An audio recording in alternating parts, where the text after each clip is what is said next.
नमस्कार दोस्तों, मैं प्रशांत सिंह आप सभी का अपने YouTube चैनल पर बहुत बहुत स्वागत करता हूं। और जैसा कि आपको टॉपिक से क्लियर होगा, कल की क्लास में हमने आपको बता के रखा है कि आप आज से आपको टॉपिक वाइज क्लासेस यहां से दी जाएंगी। और पहले तो स्टार्टिंग हम बायोलॉजी की करेंगे। बायोलॉजी का एक टॉपिक आज हम लोग स्टार्ट करते हैं, सेल बायोलॉजी। और ये क्लासेस आपकी सेल से रिलेटेड जो है वो आपके 3 to 4 वीडियोज़ रहेंगे। उसमें आपको सेल से रिलेटेड जो भी इंफॉर्मेशन है, जो भी फैक्चुअल डेटा है, वो आपको प्रोवाइड कराया जाएगा। अब आप लोगों का बस इतना है कि आप लोग सहयोग करते रहिए, चैनल को ज़्यादा से ज़्यादा शेयर करते रहिए। और जो भी बच्चे स्टडी से जुड़े हुए हैं उन सभी बच्चों तक ये वीडियो आप पहुंचाइए। चैनल को सब्सक्राइब करिए, ज़्यादा से ज़्यादा लोगों तक शेयर करिए। और आज स्टार्ट हम लोग करते हैं सेल बायोलॉजी। जैसा कि कल की क्लास में हमने बताया था कि आज से हम लोग डेली रूटीन वाइज एक एक क्लास आपको शाम के टाइम पे दी जाएगी, अपलोड कराई जाएगी। आज की पहली क्लास आपका जो इम्पोर्टेंट टॉपिक है सेल से रिलेटेड जो भी इंफॉर्मेशन है वो हम लोग यहाँ पर डिस्कस करते हैं। सेल किसे कहते हैं, सबसे पहला हमारा क्वेश्चन यहीं से अराइज होता है कि सेल होता क्या है। तो कुछ चीज़ें ऐसी हैं जो फैक्ट है वो आपको याद करना पड़ेगा, लेकिन कुछ चीज़ें जो कॉन्सेप्चुअल है वो कॉन्सेप्ट भी आपको ध्यान में रखते हुए चीज़ों को समझना भी पड़ेगा।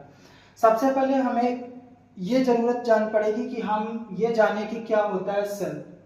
बहुत सारे लोगों को ये नहीं पता हो पाता सेल क्या होता है। तो सेल को अगर डिफाइन करना है, सेल को जानना है, तो एक आप देखेंगे छोटा सा माइक्रो ऑर्गेनिज्म बैक्टीरिया, वहाँ से लेकर के वेल डेवलप ह्यूमन बीइंग यानी हम लोग ह्यूमंस, तो यहाँ आप देखेंगे छोटे छोटे माइक्रो ऑर्गेनिज्म से लेकर के वेल डेवलप ह्यूमन बीइंग, जितने भी लिविंग बीइंग्स हैं, फिर प्लांट्स हो, फंगी हो, प्रोटोजोआ हो, मोनेरा किंगडम में आने वाले जितने भी ऑर्गेनिज्म हो, प्रोटिस्टा में हो, सारे के सारे छोटे छोटे छोटे छोटे छोटे फंडामेंटल यूनिट से मिलकर के बने होते हैं, जिसे सेल कहते हैं।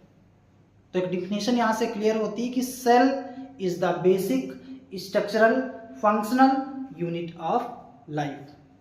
कोशिका जीवन की संरचनात्मक कार्यात्मक इकाई है। अब ये जो वर्ड है स्ट्रक्चरल, फंक्शनल और फंडामेंटल, इनके बारे में क्यों सेल को कहा जाता है। सबसे पहली बात यहाँ पे ये आती है कि सेल को structural, cell is a basic structural,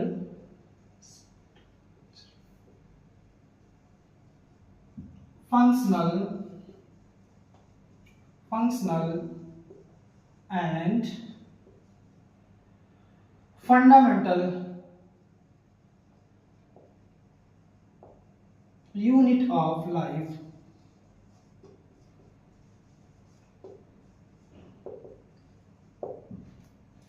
कोशिका जीवन की संरचनात्मक, कार्यात्मक और मूलभूत इकाई है। अब बात आती स्ट्रक्चरल, तो कोशिका को संरचनात्मक इकाई इसलिए कहा जाता है क्योंकि जैसे आप देखिए, जैसे हमारे लोगों में घर होते हैं, मकान होते हैं, बड़ी बड़ी बिल्डिंग्स होती हैं, वो छोटे छोटे ब्रिक्स से मिलकर के बनती हैं। छोटी छोटी जो घर की ब्रिक्स होती हैं वो मिलके बनाती हैं आपका वॉल से आपके रूम बनते हैं, और रूम से फिर आगे चल करके बड़ी बड़ी बिल्डिंग्स या घर बनते हैं। तो यहाँ पर आपको देखने को मिला कि कैसे कैसे छोटी छोटी यूनिट मिलकर के बड़ी यूनिट को फॉर्म कर रही है। ठीक ऐसे ही आपकी जो सेल होती है, सेल्स ये ग्रुप बनाती है। सिमिलर स्ट्रक्चर की सेल, सिमिलर फंक्शंस को परफॉर्म करने वाली सेल्स आपस में मिलकर के समूह बनाती है, ग्रुप बनाती है, जिसे हम टिश्यू कहते हैं, ऊतक कहा जाता है। अब ये ऊतक आपस में जब ग्रुप बनाते हैं, एक ही जैसे ऊतक एक पर्टिकुलर टास्क को कंप्लीट करने वाले जो आपके ऊतक है, एक स्पेशल ग्रुप बनाते हैं जिसे हम ऑर्गन कहते हैं। और बहुत सारे ऑर्गन आपस में कनेक्ट होकर के जब एक पर्टिकुलर किसी टास्क को कंप्लीट करते हैं तो वो ऑर्गन सिस्टम फॉर्म करते हैं। सपोज एग्जांपल के तौर पे हम लोग देखते हैं, जैसे हमारी बॉडी का एक सिस्टम है डाइजेस्टिव सिस्टम। आप देखेंगे कि डाइजेस्टिव सिस्टम में बहुत डिफरेंट टाइप के ऑर्गन्स, जैसे आप देखेंगे माउथ कैविटी, एलिमेंट्री कैनाल में आप देखेंगे जैसे pharynx, oesophagus, stomach, small intestine, और उसमें कुछ एसोसिएटिव ग्लैंड्स जैसे salivary glands, gastric glands, liver, pancreas, ये सारे ऑर्गन्स मिलकर के एक पर्टिकुलर टास्क को कंप्लीट कर रहे हैं। वो टास्क आपका है डाइजेशन एंड ऑब्जॉर्प्शन। तो आप देख पा रहे हैं कि किस तरीके से ऑर्गन मिलकर के एक पर्टिकुलर टास्क को कंप्लीट करते हैं तो ऑर्गन सिस्टम फॉर्म होता है। ऐसे हमारे बॉडी में बहुत सारे ऑर्गन सिस्टम्स हैं, जैसे सर्कुलेटरी सिस्टम, जैसे एक्सक्रीटरी सिस्टम, जैसे रेस्पिरेटरी सिस्टम, और भी बहुत सारे सिस्टम्स हैं। वो हम जब क्लासेस आपकी आएंगी तो एक एक सिस्टम्स के बारे में हम डिटेल में स्टडी करेंगे। लेकिन यहाँ पर आप ये जानिए, हम लोग सेल के बारे में बात कर रहे हैं, सेल की स्टडी कर रहे हैं। तो सेल एक यहाँ पे स्ट्रक्चर प्रोवाइड करा रही है, आप देख पा रहे हैं, सीक्वेंस वाइज देख सकते हैं। इस वजह से सेल को, कोशिका को कार्यात्मक या स्ट्रक्चरल यूनिट कहा जाता है। अब आपका आता है फंक्शनल या कार्यात्मक इकाई। कोशिका को कार्यात्मक इकाई क्यों कहा जाता है? इसलिए कहा जाता है क्योंकि हमारे बॉडी के अंदर होने वाली जितनी भी आपकी मेटाबॉलिक रिएक्शंस होती हैं, केमिकल रिएक्शंस होती हैं, जितने भी फंक्शंस होते हैं, वो सब हमारे बॉडी के सेल्स के अंदर होते हैं। फिर चाहे वो एक्सक्रीशन हो, डाइजेशन हो, रेस्पिरेशन हो, all the metabolic process take place inside the cell, ये सारी सेल के अंदर होती। इस वजह से कोशिका को कार्यात्मक इकाई भी कहा जाता है। सबसे छोटी इकाई है, इस वजह से इसको मूलभूत इकाई भी कहा जाता है। तो आपको समझ में आ रहा होगा कोशिका के बारे में। अब ये जो कोशिका है, जिस ब्रांच में हम कोशिका की स्टडी करते हैं, सेल स्टडी या स्टडी ऑफ सेल, उसे कहा जाता है साइटोलॉजी। साइटोलॉजी या इसे सेल बायोलॉजी भी कहा जाता है, सेल बायोलॉजी। और ये कोशिका विज्ञान, ये जो साइटोलॉजी टर्म है, इसको सबसे पहले दिया था हर्टविग नाम के साइंटिस्ट ने। अब ये बात हुई कि सेल क्या चीज है, सेल किसे कहते हैं। अब हम लोग देखते हैं इसके कुछ हिस्टोरिकल बैकग्राउंड के बारे में। अब बात हम लोग करते हैं हिस्टोरिकल बैकग्राउंड। सेल की जो डिस्कवरी है, इसकी हिस्ट्री पढ़ते हैं कि सेल की डिस्कवरी कब हुई। तो देखो, एक बात यहाँ पर हमें समझनी होगी, सेल एक माइक्रोस्कोपिक पार्ट है। अब ये माइक्रोस्कोपिक है तो ये डिपेंड करेगा डिस्कवरी ऑफ माइक्रोस्कोप, क्योंकि जब माइक्रोस्कोप होगा तभी हम ये सारी चीजें देख पाएंगे। सेल के अंदर की चीजें इस तभी हम देख पाएंगे, ऑब्जर्व कर पाएंगे जब माइक्रोस्कोप होगा। तो सबसे पहले इसकी डिस्कवरी को लेकर के जो कार्य किया वो किया रॉबर्ट हुक ने। कब किया? वो किया 1665 1665 ईस्वी में या 1665 एडी। सबसे पहले रॉबर्ट हुक नाम के साइंटिस्ट ने अपने उस समय, आज आप देख रहे हैं कि टेक्नोलॉजी इतना आगे जा चुकी, उस समय इतना कुछ नहीं था, लेकिन उन्होंने जो अपने एक्सपेरिमेंट और अपने एफर्ट से जो तैयार किया माइक्रोस्कोप, उसमें उन्होंने जो ऑब्जर्व किया, उन्होंने एक प्लांट सेल, बार्क जो होती, छाल होती, पेड़ों की जो छाल होती, उसमें उन्होंने कॉर्क सेल में जो देखा अपने माइक्रोस्कोप से, तो उन्हें कुछ इस तरीके का स्ट्रक्चर दिखाई पड़ा। ऐसा कुछ आप देख पा रहे हो, तो ये हनी कॉम्ब लाइक स्ट्रक्चर आपको शो हो रहा है। मधुमक्खी के छत्ते के जैसा आपको एक यहाँ पे संरचना देखने को मिल रही, और ऐसी ही उनको दिखाई पड़ी थी, और उन्होंने इसको सेलुला बोला। सेलुला, अच्छा, ये जो सेलुला है, ये लैटिन वर्ड है, इसका मतलब होता है स्मॉल कंपार्टमेंट, छोटे छोटे कक्ष। तो आप देख पा रहे हैं कि जो इन्होंने इस तरीके का स्ट्रक्चर देखा, वो छोटे छोटे कमरे के जैसा स्ट्रक्चर, और इस वजह से इसको सेलुला इन्होंने कहा। इन्होंने एक बुक भी लिखी, माइक्रोग्राफिया। रॉबर्ट हुक ने एक बुक लिखी, माइक्रोग्राफिया। इस बुक में इन्होंने अपना जो कुछ भी सारी चीजें जो इन्होंने ऑब्जर्व करी, अपना एक्सपेरिमेंट किया सेल से रिलेटेड, वो उसमें इन्होंने मेंशन की।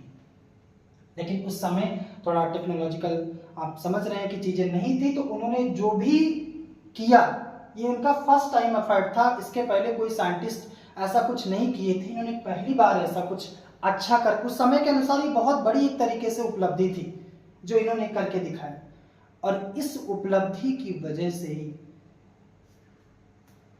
रॉबर्ट हुक को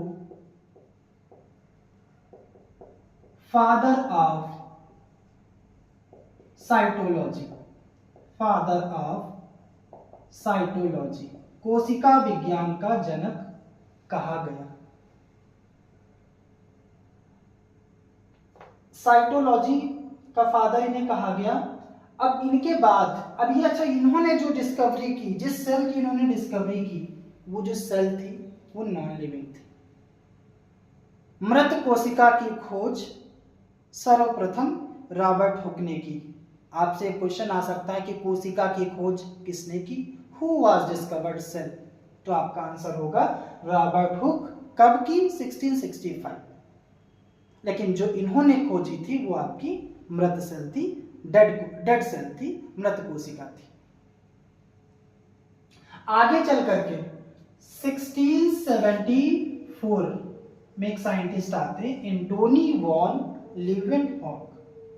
एंटोनी वॉन लीवेनहॉक ने थोड़ा इनके माइक्रोस्कोप से, इनका जो माइक्रोस्कोप इन्होंने बनाया था वो थोड़ा इनके कंपेयर में थोड़ा एडवांस था। आज के तरीके से इलेक्ट्रॉन माइक्रोस्कोप है इस तरीके का नहीं था, लेकिन हाँ इनके कंपेयर में थोड़ा ये अपडेटेड था। और इन्होंने अपने माइक्रोस्कोप से जो सेल की डिस्कवरी की वो लिविंग सेल थी। तो आपसे पूछा जा सकता है कि फर्स्ट टाइम जीवित कोशिका की खोज किसने की, पहली बार लिविंग सेल की डिस्कवरी किसने की, तो वो की आपकी Antony von Leeuwenhoek. Antony von Leeuwenhoek. इन्होंने इसके साथ में, अच्छा ये जो थे बहुत ही ज्यादा घुमक्कड़ भी थे और बहुत ज्यादा इन्होंने डिस्कवरी भी की। जैसे हमारे शरीर की, आपको पता होगा ह्यूमन बॉडी में सबसे जो छोटी सेल होती है, मानव शरीर की सबसे छोटी कोशिका स्पर्म सेल होती है, शुक्राणु कोशिका होती है। तो स्पर्म सेल की डिस्कवरी भी इन्होंने की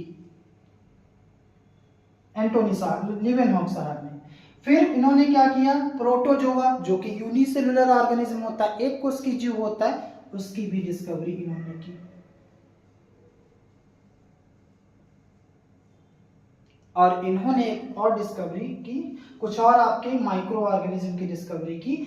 ये सब आपका इनके जो उपलब्धि थी उसको देखते हुए इन्होंने ज्यादा कुछ माइक्रो ऑर्गेनिज्म के बारे में बहुत कुछ स्टडी की, और इन्होंने अपनी बुक भी पब्लिश की, उसमें सारी चीजें इन्होंने मेंशन भी की।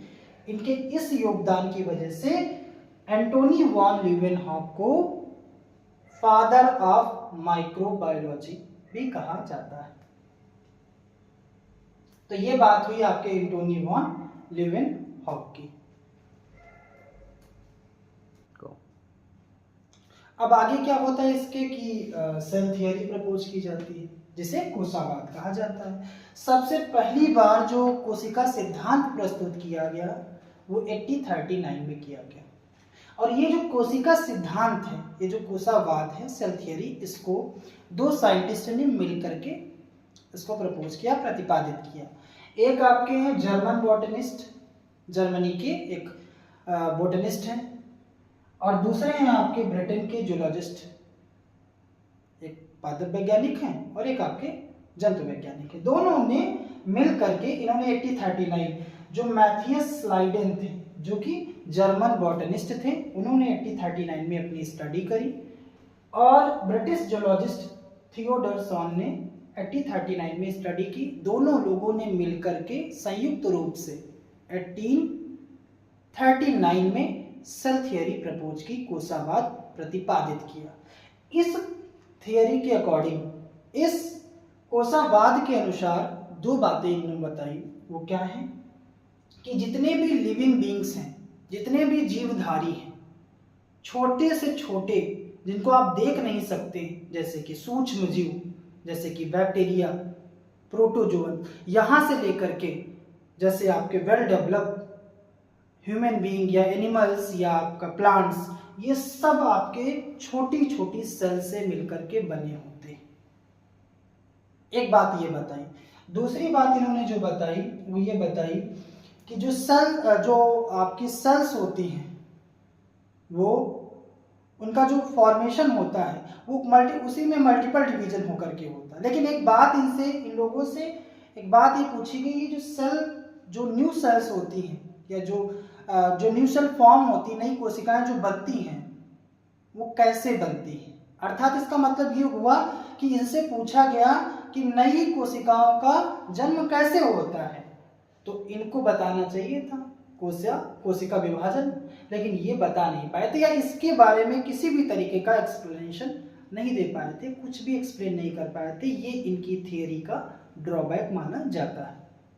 इसमें इस कमी को दूर करने के लिए इस कमी में जो रिफॉर्म किया वो किया आपके 1855 में। 1855 में एक नए साइंटिस्ट आते हैं रुडोल्फ विर्चो।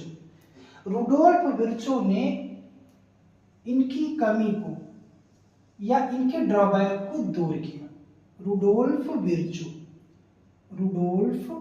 विर्चो इन्होंने क्या किया, एक इन्होंने स्टेटमेंट दिया अपनी थियरी में, ओमनिस सेलुला ई सेलुला, ओमनिस सेलुला ई सेलुला, ओमनिस सेलुला ई सेलुला। इसका मतलब ये होता है कि जो न्यू सेल्स होती हैं, नई कोशिकाएं होती हैं, वो पहले से जो प्री एग्जिस्टिंग सेल्स होती हैं, पहले से हमारे शरीर में या ऑर्गेनिज्म के बॉडी में जो प्रेजेंट पहले से सेल्स होती हैं, उन्हीं से डिवाइड होकर के न्यू सेल्स का फॉर्मेशन होता है। New cells form from pre existing cells. अच्छा, तो ये बात यहां से क्लियर हो गई कि इसका मतलब इन्होंने सेल डिवीजन के बारे में अच्छे से एक्सप्लेन कर दिया। अच्छा, आने वाली क्लास में जब आपका सेल वाला चैप्टर आपका होगा समाप्त, तो हम लोग एक और टॉपिक इसमें अटैच करेंगे जो इसी से रिलेटेड है, वो आपका है सेल डिवीजन, कोशिका विभाजन। उसमें माइटोसिस, अमाइटोसिस, मियोसिस जो भी आपके होते हैं सेल डिवीजन के टॉपिक, उसमें हम लोग इसको अच्छे से एक्सप्लेन करेंगे। बस अभी आपको इतना जानना है कि रुडोल्फ साहब ने क्या किया कि जो सेल डिवीजन है उसके बारे में इन्होंने बताया कि जो आपकी नई सेल्स हैं, नई कोशिकाएं हैं, वो पुरानी कोशिकाओं से मिलकर के बनी होती हैं। इस वजह से कहा जाता है कि जो आधुनिक कोशावाद है, ये मॉडर्न जो सेल थियरी है, इसको जो प्रपोज करने का जो क्रेडिट है वो जाता है रुडोल्फ विर्चो को, वो रुडोल्फ विर्चो को जाता है। इसके आगे हम लोग देखते हैं कि जो सेल्स होती हैं, कोशिका जो होती है, तो उसका स्ट्रक्चर अगर हम लोग देखेंगे तो उसका स्ट्रक्चर देखने के लिए सबसे पहले क्या होता है, सेल वॉल की स्टडी करेंगे, फिर उसके बाद प्लाज्मा मेम्ब्रेन या सेल मेम्ब्रेन, और उसके अंदर आपका आएगा न्यूक्लियस, प्रोटोप्लाज्म। प्रोटोप्लाज्म को जीव द्रव्य कहते हैं, और उस प्रोटोप्लाज्म के अंदर आपका न्यूक्लियस मतलब केंद्रक, फिर आपका आएगा कोशिका द्रव्य, जिसके अंदर जैसे कुछ कोशिकांग होंगे, कुछ सेल ऑर्गेनेल होंगे, mitochondria, ribosomes, Golgi apparatus, endoplasmic reticulum, और इसके बाद कुछ लाइसोसोम्स, और न्यूक्लियस के अंदर जैसे आपका न्यूक्लियोलस हो गया, और क्रोमैटिन थ्रेड हो गए, क्रोमोसोम्स हो गया, डीएनए आरएनए हो गया, ये सारे सेल ऑर्गेनेल या इसके अंदर के जितने भी मटेरियल्स हैं उसकी हम डिटेल स्टडी करेंगे एग्जाम पॉइंट ऑफ व्यू से जो रिलेटेड है। उसके पहले आप देख लीजिए कि सेल के कुछ टाइप्स होते हैं, सेल के कुछ प्रकार होते हैं, कोशिका के कुछ प्रकार होते हैं। जैसे ऐसा होता है, कोशिकाओं को अगर हम डेवलपमेंट के उससे देखें या स्ट्रक्चर के बेसिस पे देखें, तो कुछ कोशिकाएं ऐसी होती हैं जो कम्प्लीटली डेवलप नहीं होती, प्रिमिटिव स्टेज की होती है। जैसे बैक्टीरिया है, जीवाणु की अगर आप कोशिका देखेंगे तो वो पूरी तरीके से विकसित नहीं होती है, डेवलप नहीं होती कंप्लीटली, तो उसको कहते हैं प्रोकैरियोटिक सेल।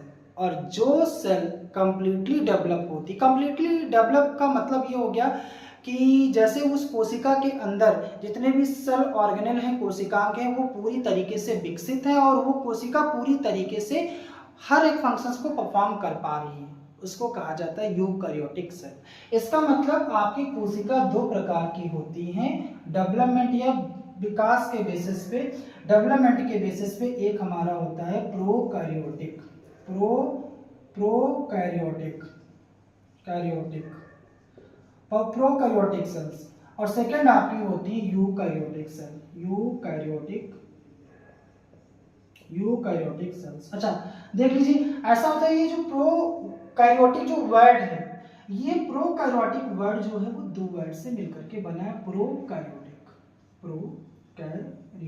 कैरियोटिक का मतलब एक तरीके से कैरियन का मतलब होता है न्यूक्लियस, केंद्रक, और प्रो मतलब होता है प्रिमिटिव। जिस सेल के अंदर जो न्यूक्लियस होता है वो कंप्लीटली डेवलप नहीं होता है, पूरी तरीके से अच्छे से मेम्ब्रेनल नहीं होता है, उसका जो अंदर का जेनेटिकल मटेरियल है वो पूरे प्रोटोप्लाज्म में फ्लोट करता रहता है, कंप्लीटली डेवलप नहीं होता है, इसके अंदर बहुत सारे कोशिकांग अब्सेंट होते हैं, अनुपस्थित होते हैं।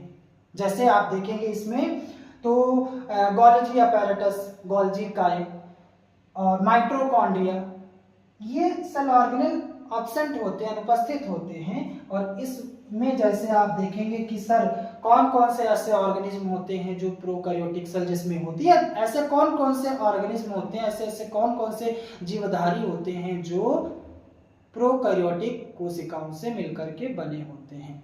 अगर आप इसका एग्जाम्पल देखना चाहेंगे तो ब्लू ग्रीन एल्गी, नील हरित शैवाल और बैक्टीरिया जो आपके जीवाणु होते हैं, वो सब की जो सेल होती है, उन सभी की जो सेल होती है वो आपकी प्रोकैरियोटिक होती है। जहां पर प्रोकैरियोटिक का आ जाए मतलब समझ जाना कि उसकी सेल पूरी तरीके से विकसित नहीं है, उसके अंदर के जो कोशिकांग हैं, सेल ऑर्गेनेल हैं, या उसके अंदर जो केंद्रक है, न्यूक्लियस है, वो पूरी तरीके से विकसित नहीं है। और अगर आता है यूकैरियोटिक सेल के बारे में, तो यू मतलब हो जाएगा आपका कंप्लीट, कैरियोटिक का मतलब न्यूक्लियस, जिस कोशिका के अंदर का पूरा जो भी आपका मटेरियल है वो पूरी तरीके से डेवलप है, पूरी तरीके से विकसित है, उसे यूकैरियोटिक, या जिसका केंद्रक पूरी तरीके से विकसित है, जिसका न्यूक्लियस पूरी तरीके से डेवलप है, वो सेल्स आपकी यूकैरियोटिक सेल्स होती हैं। तो यूकैरियोटिक सेल्स में अब हम जैसे यहां पर देख रहे हैं वैसे इधर भी देखें कि ऐसे कौन कौन से ऑर्गेनिज्म हैं, ऐसे कौन कौन से जीवधारी हैं जिनकी सेल यूकैरियोटिक होती है, जिनकी सेल इस टाइप की होती है। तो आप देखेंगे किंगडम मोनेरा में जितने भी किंगडम प्रोटोजोआ में जितने भी प्रोटोजोआ आएंगे वो सभी उनकी सभी की सेल्स जो होगी वो यूकैरियोटिक होगी। इसका मतलब किंगडम प्रोटोजोआ में आने वाले जितने भी लिविंग ऑर्गेनिज्म हैं उनकी सेल यूकैरियोटिक है।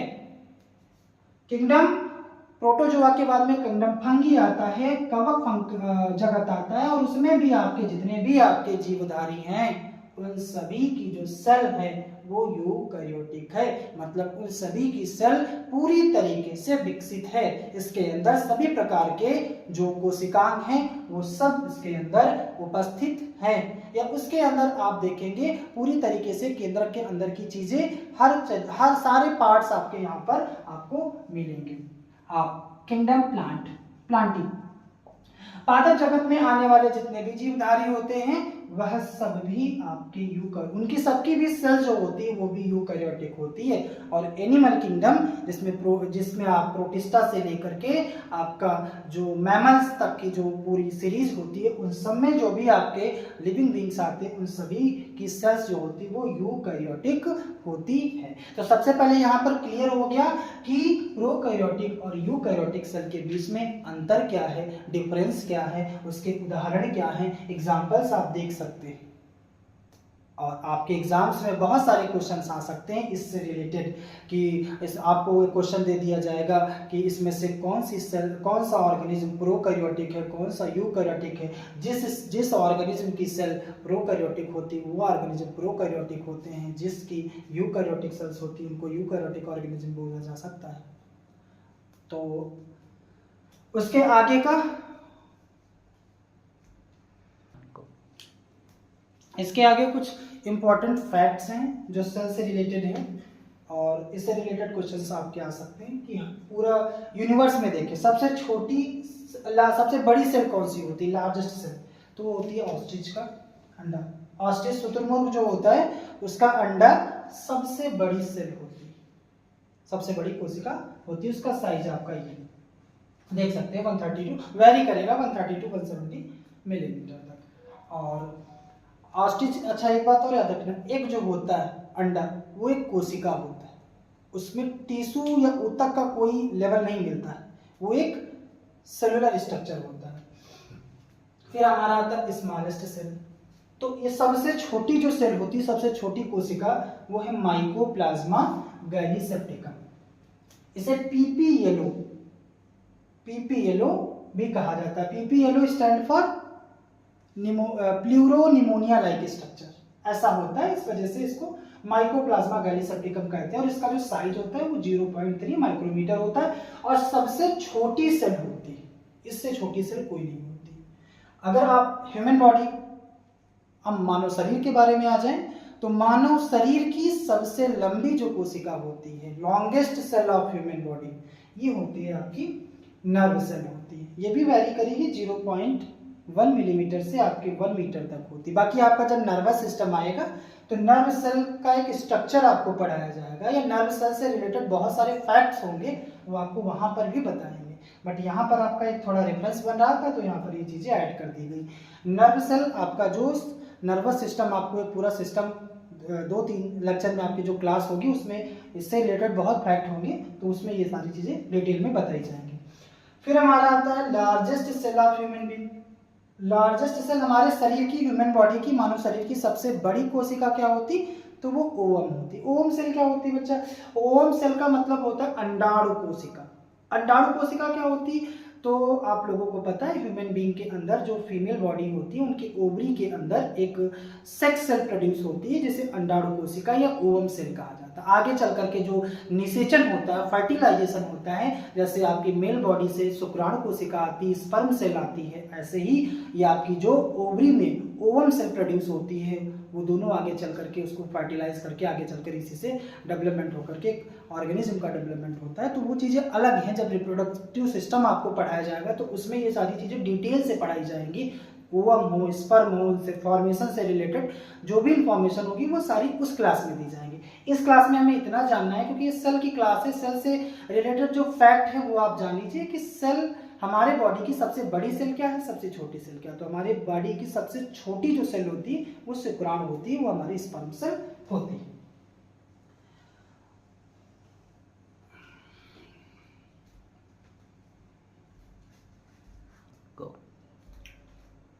आगे हम लोग देखते हैं स्ट्रक्चर ऑफ द सेल। एक आज आउटर लाइन हम लोग लेते हैं और इस आउटर लाइन के थ्रू ये समझेंगे कि सेल के अंदर की जो चीजें हैं वो हम कैसे स्टडी करेंगे, क्योंकि ये बहुत बड़ा टॉपिक है। एक दिन में या 1 घंटे या नहीं समाप्त हो पाएगा, तो थोड़ा इसको हम 2-3 लेक्चर में इसको देखेंगे, 2-3 वीडियोज में हम देखेंगे इसको, क्योंकि बड़े टॉपिक्स हैं और अलग अलग इसमें डिटेल में कुछ चीज़ें आएंगी।